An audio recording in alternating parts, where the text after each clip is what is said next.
Привет! Сегодня я расскажу 3 теории по 3 играм. Хотелось бы перед началом ролика попросить подписаться и поставить лайк. Все предоставленные теории в этом ролике взяты с сайта, ссылка на который есть в описании. Теория первая. Марио и его друзья просто актеры. Вы уже наверняка слышали теорию, что Super Mario Bros. 3 это спектакль, но ситуация на самом деле глубже, чем кажется. Подумайте об играх, в которых появились персонажи из вселенной Марио. Иногда они друг друга ненавидят и готовы уничтожить.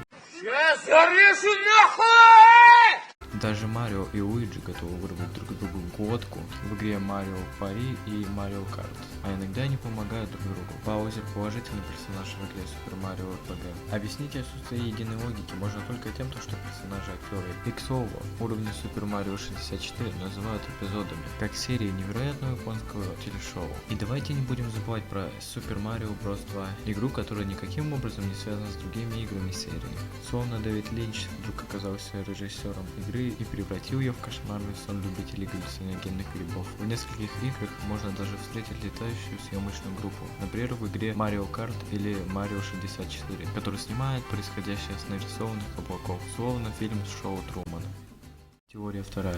Animal Crossing — игра про секту, похищающая детей. Red Elson, который работает на сайте Games Radar, считает, что Animal Crossing про то, как ребенка похитили и вводят в секту. Игра начинается с того, что главного героя привозят жить в деревню странная смесь утки и черепахи, которую зовут Капа. Это существо основано на японском мифе о Капе, существо, которое крадет детей. Некоторые части игры начинаются с поездки на машине Капна в эту деревню, словно он что-то подсыпает в сок героя или ударил по голове чем-то тяжелым. Когда ты приезжаешь в деревню, там для тебя уже построен дом, как будто бы вся деревня ждала твоего приезда. Но это мелкий дурацкий домик с каменным полом, и твои злобные соседи-животные моментально заставляют тебя зарабатывать деньги, чтобы его оплатить. Соответственно, ты теперь застрял в деревне и уплачиваешь долг, который ты на себя не брал. И уйти ты не можешь. Если ты попробуешь уйти, тебе развернут у ворот. Тебе во всем приходится полагаться на своих друзей, и они всегда следят за тобой. И даже если ты умудришься оплатить свой домишко, животные без спроса сделают его больше и выставят тебе счет. Из-за чего ты всегда сидишь в долгах. Можно сказать нет, но они тебя все равно не послушают и улучшат дом. Они изматывают игрока, заставляя выполнять одинаковые задания, и не дают уехать из деревни, как будто так и надо. Теория третья. Лимбо. Теория об отрицательном персонаже и чистилище. История Лимбо вряд ли можно назвать прозрачной. Маленький мальчик просыпается в лесу, а дальше каждый понимает историю по-своему. И все же фанаты Лимбо тоже придумали несколько любопытных теорий об игре.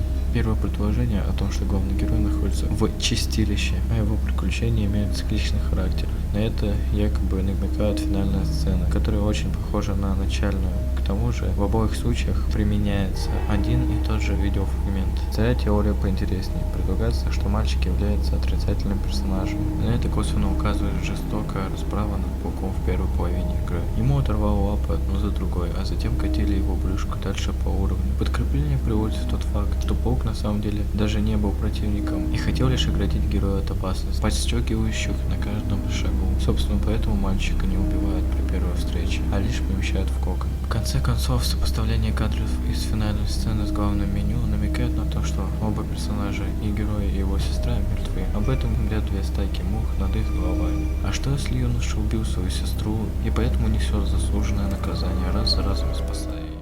А это были все 3 теории. Спасибо за просмотр, ставь лайк, подписывайся на канал, а я жду тебя в следующем ролике.